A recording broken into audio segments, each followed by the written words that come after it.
चलिए, तो let's begin discussion regarding the next language in this course. First language आपकी complete हो गई। Let's start of with the next language, that is C++। अब इससे पहले कि C++ के बारे में बातचीत शुरू की जाए, सबसे पहले मैं आपको याद दिला दूं, C++ पढ़ने के लिए आपको क्या क्या C लैंग्वेज में आना चाहिए, क्योंकि हम लोग C++ वहां से स्टार्ट कर रहे हैं जहां C लैंग्वेज फिनिश होती है। ध्यान दीजिएगा। तो मैं ये प्रिज्यूम करके चल रहा हूं कि आपने C लैंग्वेज पढ़ी हुई है and you should be clear with 3 topics. 3 topic आपके बहुत अच्छे से क्लियर होने चाहिए। बहुत अच्छे से नहीं भी हो तो कम से कम वर्किंग नॉलेज तो चाहिए। ठीक है, तो you should be clear with these 3 topics. कौन कौन से? मैं आपको C पढ़ाते वक्त कई बार इन टॉपिक्स के नाम ले चुका हूं, आज क्लियरली बता देता हूं। Number 1, you should be very clear with the concept of functions। अगर कोई टॉपिक बहुत ज्यादा यूज C++ में हो रहा है C का, तो वो फंक्शन चैप्टर है, सबसे ज्यादा यूज ये होगा।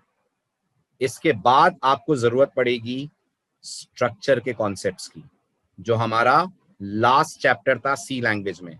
हाँ, यस और नो? जल्दी जल्दी जवाब दें, यस और नो था? Very good. और लास्ट टॉपिक जिसकी जरूरत आपको बहुत ज्यादा तो नहीं पड़ेगी, लेकिन इसकी भी जरूरत पड़ेगी, अभी नहीं 10-15 लेक्चर बाद, और वो टॉपिक का नाम होगा पॉइंटर। ये 3 टॉपिक मैंने उसी ऑर्डर में लिखे हैं जिस ऑर्डर में हमें इनकी जरूरत पड़ने वाली है। सो बी वेरी वेरी क्लियर। आप इन टॉपिक्स को जरूर जरूर रिवाइज कर लें, है ना। अगर आपने पढ़ा है तो कोई टेंशन की बात नहीं है, आप C++ पढ़ने के दौरान मुझसे अपने डाउट्स क्लियर कर सकते हैं। लेकिन ऐसा ना हो कि आपने फंक्शन, स्ट्रक्चर, पॉइंटर पढ़ा ही ना हो। अगर ऐसा हो गया तो फिर दिक्कत है। इसलिए मेक श्योर ये टॉपिक आपके क्लियर हो, और अगर नहीं है तो याद से आप एडमिन से बात कर सकते हैं कि इनका कवर अप अरेंज हो पाएगा क्या, या किसी बैच में हो रहे हो तो आप उसमें इसको अटेंड कर लें। खैर, अभी तो आपको इनमें से किसी की जरूरत नहीं है। 2 दिन तक तो मैं आपको C++ के कंपैरिजंस, C++ की हिस्ट्री और C के बीच के डिफरेंसेस पे बात करूंगा। आराम से 2 दिन बाद हमारी प्रोग्रामिंग स्टार्ट होगी, और तब तक आप याद से इन टॉपिक्स को रिफ्रेश कर लें, रिवाइज कर लें। समझ आया प्रीरेक्विजिट? कोई डाउट, कोई क्वेरी तो नहीं है इसको लेकर? अच्छा, एक बात और मुझे बताइए, आप में से कितने ऐसे स्टूडेंट्स हैं जिन्होंने इसी बैच से ज्वाइन करा है और C वाले बैच में नहीं थे? अगर हैं तो आप न्यू लिखिए जरा चैट विंडो में, अपना आंसर न्यू लिखिए, जिन्होंने आज से ही ये बैच ज्वाइन करा है, C++ से ज्वाइन करा और जो C में नहीं थे।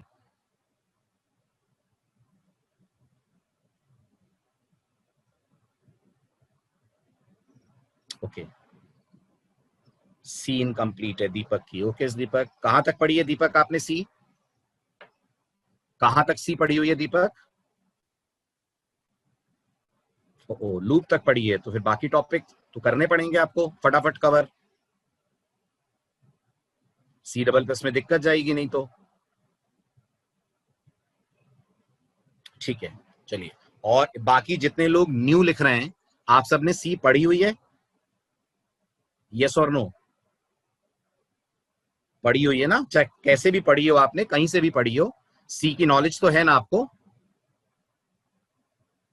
C++ के लिए पीयूष मैंने बताया, ये 3 टॉपिक की जरूरत अपन को पड़ेगी। ठीक है, इनमें सबसे ज्यादा जरूरत फंक्शंस की पड़ेगी। अगर पीयूष आप मुझसे बोलो ना सर आप एक टॉपिक बताइए जो सबसे इंपॉर्टेंट है इन तीनों में, तो मैं कहूंगा फंक्शन है। अगर आप मुझे बोलो ना सर मेरे पास बस 2 घंटे हैं, आप बताइए मैं 2 घंटे में क्या रिवाइज कर लूं, तो मैं आपको बोलूंगा आप 2 घंटे में फंक्शन पढ़ लो। अगर आप फंक्शन पढ़ लेते हो तो बहुत स्मूथली आप C++ में एंटर कर सकते हो। ये 2 टॉपिक फिर भी धीरे धीरे हो जाएंगे, बट फंक्शन बहुत इंपॉर्टेंट है। ठीक है, चलिए आगे बढ़ते हैं। अब लेट्स मूव फर्दर और डिस्कशन स्टार्ट करते हैं C++ का। बिल्कुल वैसे ही डिस्कस करेंगे अपन जैसे अपन ने C पढ़ी थी। तो मैंने आपको C पढ़ाते वक्त 2 बातें बोली थी, आपको याद है? नहीं याद है? मैंने आपको कहा था जिंदगी में कभी भी आप प्रोग्रामिंग करें, पढ़ाने वाले से 2 सवालों के जवाब डे 1 पे जानने की कोशिश कीजिएगा। कौन से 2 सवाल? पहला सवाल, लैंग्वेज का नाम वही क्यों पढ़ा जिस नाम से उस लैंग्वेज को बुलाया जाता है। आप मानते हैं हर लैंग्वेज के नाम के पीछे कुछ ना कुछ रीजन होता है? मानते हैं? राइट? हर लैंग्वेज को किसी ना किसी कारण से नाम मिलता है। बिना लॉजिक के, बिना रीजन के किसी लैंग्वेज का नाम नहीं होता। अब वो रीजन टेक्निकल, नॉन टेक्निकल कुछ भी हो सकता है। जैसे अगर आपने पाइथन पढ़ी हो तो आपने सुना होगा पाइथन के नाम का रीजन नॉन टेक्निकल है। पाइथन के नाम का रीजन एक कॉमेडी शो से इंस्पायर्ड था। लेकिन सी डबल प्लस का नाम बड़ा टेक्निकल है।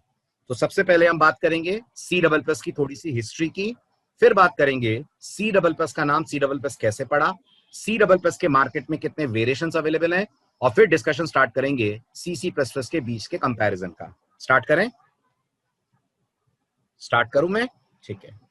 तो सबसे पहले आपको थोड़ी सी सी डबल प्लस की हिस्ट्री बता रहा हूं। पहला क्वेश्चन आता है, सी डबल प्लस किसने बनाई? सी डबल प्लस के डेवलपर का नाम क्या है? Who created this very very beautiful and powerful language? तो इनके डेवलपर का नाम है मिस्टर ब्यान स्ट्रोस्ट्रप।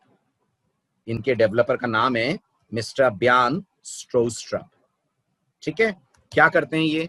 इन्होंने जब सी डबल प्लस डेवलप करी थी, कब डेवलप करी थी बताऊंगा मैं आपको, 70s में। तब ये सॉफ्टवेयर डेवलपर थे।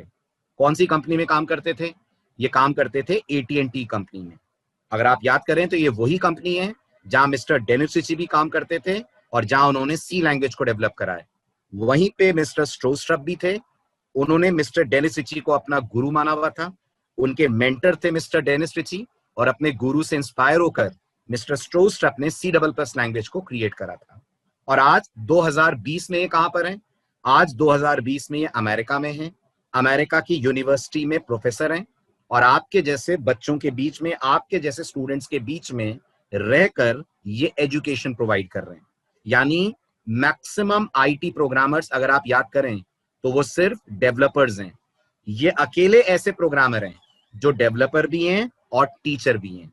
यानी इन्होंने इंडस्ट्री को भी देखा है और इन्होंने स्टूडेंट्स के माइंडसेट को भी पढ़ा है। और 2013 में, कौन सा ईयर बोला मैंने, सुना आपने ध्यान से? 2013 में, 2013 में ये इंडिया आए थे। कहां आए थे? आईआईटी बॉम्बे आए थे। वहां दो बच्चों ने, दो स्टूडेंट्स ने, आपके जैसे दो स्टूडेंट्स ने इनका इंटरव्यू लिया था। वो इंटरव्यू इनका यूट्यूब पे अवेलेबल है। कभी भी फुर्सत मिले उस इंटरव्यू को जरूर देखिएगा। उन्होंने बहुत अच्छी अच्छी बातें आपके जैसे यंगस्टर्स के लिए बोली हैं कि अगर कोई स्टूडेंट एक अच्छी कंपनी को टारगेट करता है तो उसे कैसे तैयारी करनी चाहिए, कौन कौन सी वो टॉप लैंग्वेजेस हैं जो एज अ स्टूडेंट आपको अपने स्टूडेंट लाइफ में सीख लेनी चाहिए इससे पहले कि आप इंडस्ट्री में एंटर करें। और इन्होंने 5 लैंग्वेजेस को बेहद इंपॉर्टेंट माना है आज की तारीख में आईटी में सरवाइव करने के लिए। मैं आपको आगे बताऊंगा वो लैंग्वेजेस कौन सी हैं। फिलहाल याद रखिए, मिस्टर स्ट्रोस्ट्रप एक एजुकेटर भी हैं और एक प्रोफेशनल भी थे। इन्होंने सी डबल प्लस जब डेवलप करी थी तब ये एक प्रोफेशनल थे। अभी आज की तारीख में ये एक प्रोफेसर हैं और अपने स्टूडेंट्स के बीच में रहकर सी डबल प्लस के अपलिफ्टमेंट के लिए काम कर रहे हैं। ठीक है। कंपनी का नाम क्या था जब मिस्टर स्ट्रोस्ट्रप ने सी डबल प्लस डेवलप करी थी? तो ये जिस कंपनी में थे उस कंपनी का नाम वही है जिसने सी डेवलप करी है, and the name of the company is AT&T। अब आती है बड़ी इंटरेस्टिंग बात, सी डबल प्लस का डेवलपमेंट ईयर कौन सा है? ये मार्केट में कब लॉन्च हुई थी? तो आपको जानकर सरप्राइज होगा, सी डबल प्लस का डेवलपमेंट ईयर आपको अलग अलग किताबों में अलग अलग दिखेगा। कुछ किताबें कहती हैं 79 में डेवलप हुई है, कुछ कहती हैं 83 में हुई है। और मजेदार बात यह है, ये दोनों ही आंसर सही हैं। मजेदार बात यह है, ये दोनों ही आंसर सही हैं। अभी मैं आपसे डिस्कस करूंगा कि एक लैंग्वेज 2 बार कैसे लॉन्च हो सकती है। ऐसा कैसे पॉसिबल हो सकता है कि इसके लिए 79 और 83 दोनों वैलिड ईयर्स हैं, उस बारे में भी अभी डिस्कशन अपन करने वाले हैं। बट अभी के लिए बस इतना याद रखें, the development of C++ language was done by mister ब्यान। नाम ध्यान से पढ़िएगा, ब्यान पढ़ते हैं इसको। मैंने बहुत सारे स्टूडेंट्स को देखा है बाजारने पढ़ते रहते हैं इसको। ये गलती आप भी मत करिएगा। लेटर जे साइलेंट है और इसको पढ़ा जाता है ब्यान स्ट्रोस्ट्रप। ये इनके नाम का प्रोनाउंसिएशन है। AT&T कंपनी में रहते हुए इन्होंने इस लैंग्वेज को डेवलप करा था और लैंग्वेज को 2 बार लॉन्च करा गया था, एक बार 79 में और एक बार 83 में। अब आते हैं पहले इंटरेस्टिंग सवाल पे। नहीं, ऐसा नहीं है, बिल्कुल बिल्कुल गलत बात है मोहित। ये ऊप्स कॉन्सेप्ट 83 में नहीं आए हैं। आपको पता है ऑब्जेक्ट ओरिएंटेड प्रोग्रामिंग की शुरुआत कब हुई है? Can anyone tell me? Object oriented programming की शुरुआत दुनिया में कब हुई है? ऑब्जेक्ट ओरिएंटेड प्रोग्रामिंग की शुरुआत 1965 में हुई है। दुनिया की पहली ऑब्जेक्ट ओरिएंटेड लैंग्वेज का नाम क्या है? दुनिया की पहली ऑब्जेक्ट ओरिएंटेड लैंग्वेज का नाम सिमुला रखा गया है, सिमुला 67। तो एग्जैक्टली बोलूं तो 1967 में ऊप्स की शुरुआत हुई थी। सिमुला 67 वो लैंग्वेज है जो दुनिया की फर्स्ट ऑब्जेक्ट ओरिएंटेड लैंग्वेज कहलाती है। तो 83 में तो ऑब्जेक्ट ओरिएंटेड कॉन्सेप्ट्स आए, ये कहना बिल्कुल गलत होगा। 83 में कुछ और हुआ था, बताता हूं मैं आपको क्या हुआ था। पहले सी डबल प्लस का नाम, सी डबल प्लस कैसे पढ़ा, इस पॉइंट को अपन डिस्कस कर लें। ठीक, तो सुनिए गौर से, वेरी वेरी इंपॉर्टेंट क्वेश्चन, बहुत जगह पूछा जाता है इंटरव्यूज में as a first question, how C double plus got its name. C double plus का नाम कैसे पढ़ा सी डबल प्लस, या why C plus plus is called as C plus plus. C double plus को C double plus ही क्यों बुलाते हैं? तो ध्यान से सुनिएगा मेरी बात, एक बार फिर बताइए, मिस्टर स्टोस्ट्रप ने सी डबल प्लस को कब बनाया था? जल्दी बताइए फटाफट, आपके सामने ईयर आ रहा है, 1979 में बनाया था। ये सी डबल प्लस की लॉन्चिंग का पहला साल था। और जब मिस्टर स्टोस्ट्रप ने सी डबल प्लस को बनाया था, तब इन्होंने इसका नाम सी प्लस प्लस नहीं रखा था, तब इन्होंने इसका नाम रखा था C with classes. C double plus का ओरिजिनल नाम सी विद क्लासेस रखा गया था, सी प्लस प्लस इसका ओरिजिनल नाम नहीं रखा गया था। ठीक है, लोगों ने मिस्टर स्टोस्ट्रप से पूछा कि आपने सी विद क्लासेस नाम क्यों दिया इस लैंग्वेज का? तो इनका यह मानना था कि ये जो लैंग्वेज बना रहे हैं उसमें एक बहुत इंपॉर्टेंट चैप्टर है जिसका नाम है क्लासेस एंड ऑब्जेक्ट्स। आपने अगर थोड़ा बहुत भी ऑब्जेक्ट ओरिएंटेड प्रोग्रामिंग के बारे में सुना हो तो आपने क्लासेस एंड ऑब्जेक्ट वर्ड सुना होगा, सुना है? अगर हल्का सा भी ऑब्जेक्ट ओरिएंटेड प्रोग्रामिंग वर्ड आप जानते हो तो आपने ये दो टर्म सुने होंगे, क्लासेस एंड ऑब्जेक्ट। ये बहुत इंपॉर्टेंट टर्म होते हैं ऊप्स के, इतने इंपॉर्टेंट कि मिस्टर स्टोस्ट्रप ने इस चैप्टर का नाम ही अपनी लैंग्वेज के नाम के अंदर शामिल कर लिया। फिर लोगों ने पूछा आपने सी विद नाम क्यों दिया है? तो मिस्टर स्टोस्ट्रप ये चाहते थे कि जो भी सी डबल प्लस पढ़ने आए उसे सी डबल प्लस का नाम देखकर ये क्लियरली समझ में आए कि ये लैंग्वेज सी लैंग्वेज से इंस्पायर्ड है, ये लैंग्वेज सी लैंग्वेज से कनेक्टेड है, ताकि किसी को भी इस लैंग्वेज को पढ़ते वक्त ये ना भूले वो कि वो सी लैंग्वेज की चीजें भी सी डबल प्लस में पाएगा। यानी जो डेटा टाइप आप सी में जानते हैं, जो array, function, pointer, if else, loop आपने सी में पढ़े हैं, सब कुछ आपको सी प्लस प्लस में एज इट इज मिलेगा। इसलिए मिस्टर स्टोस्ट्रप ने इस लैंग्वेज के नाम में सी शामिल कर रखा था। वो दुनिया को ये कन्वे करना चाहते थे कि जो उन्होंने लैंग्वेज बनाई है वो एक नई लैंग्वेज नहीं है, वो बस सी लैंग्वेज का एक्सटेंशन है। यू मान लीजिए सी लैंग्वेज में एक नया चैप्टर ऐड हो गया है, और उस नए चैप्टर का नाम क्या है? जल्दी बोलिए, उस नए चैप्टर का नाम क्या है? उस नए चैप्टर का नाम है क्लासेस एंड ऑब्जेक्ट। ये इनकी इच्छा थी कि दुनिया सी डबल प्लस लैंग्वेज को ऐसे देखे।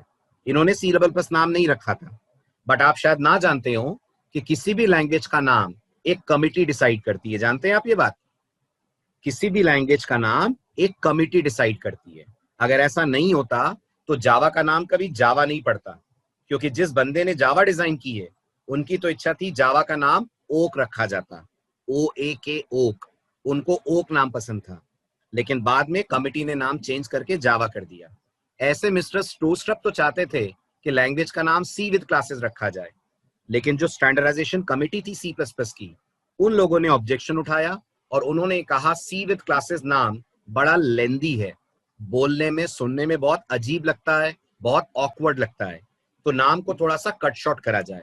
तो काफी डिस्कशन के बाद ये डिसाइड हुआ कि अगर ये लैंग्वेज उन लोगों के लिए बनाई जा रही है जिनको सी प्रोग्रामिंग आती है, तो एक कंफर्म बात है ना कि सी प्रोग्रामिंग पढ़ते वक्त प्लस प्लस ऑपरेटर जरूर पढ़ा होगा।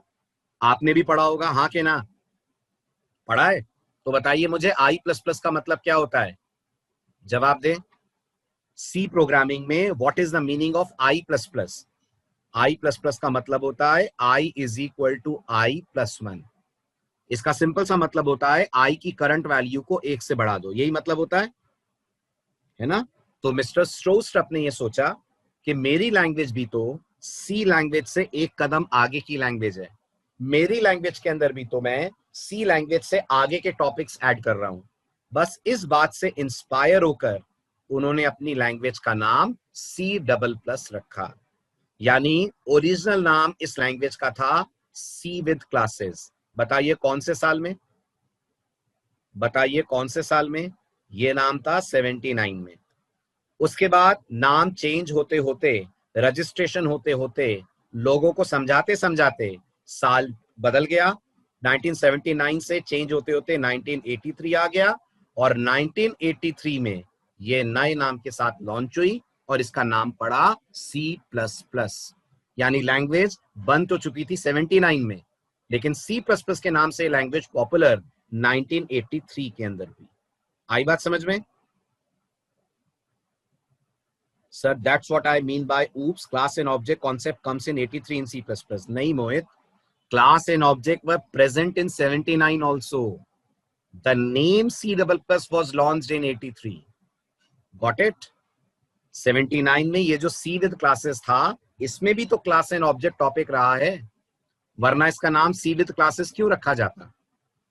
सोचो मोहित, इस लैंग्वेज में भी C with classes में क्लास और ऑब्जेक्ट टॉपिक था, सिर्फ नाम बदलकर C++ करा गया, फंक्शनैलिटी या फीचर्स में कोई चेंज नहीं हुआ।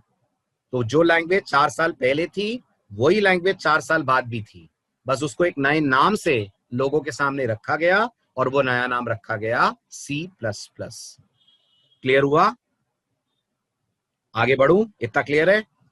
चलो अब एक कॉमन सेंस का क्वेश्चन पूछता हूं, एक कॉमन सेंस का क्वेश्चन पूछता हूं। अगर ऐसा ही है तो फिर लैंग्वेज का नाम ++C क्यों नहीं रखा गया?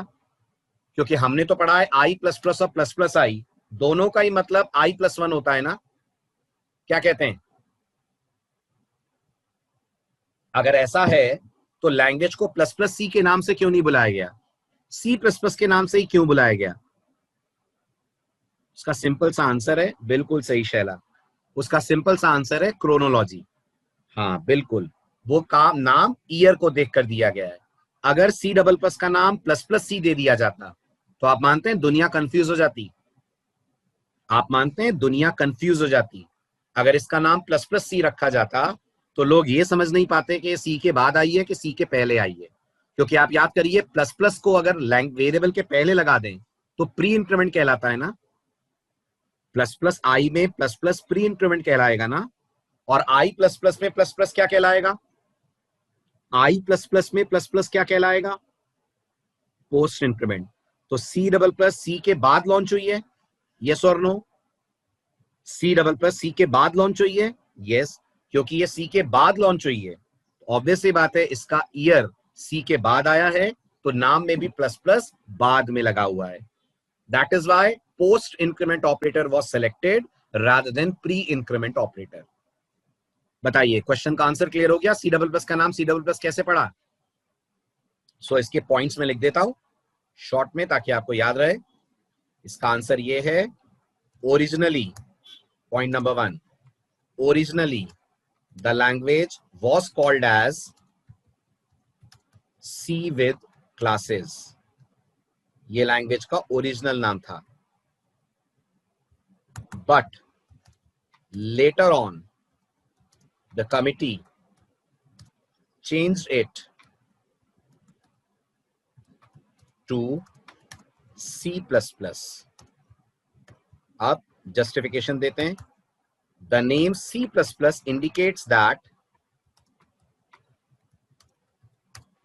all the topics or features which were present in C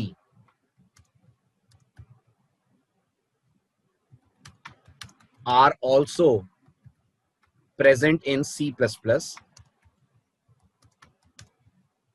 but we also get something extra, which is concepts of object oriented programming। That is why the name C++। तो अगर इसको branch wise समझें अपन, तो C++ में C मतलब all topics of C,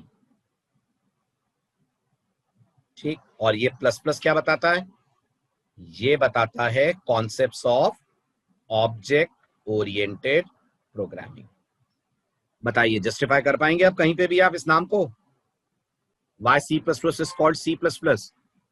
Because in this, C is as it is, plus we get something extra, and that extra is concepts of object-oriented programming. Is it clear to everyone?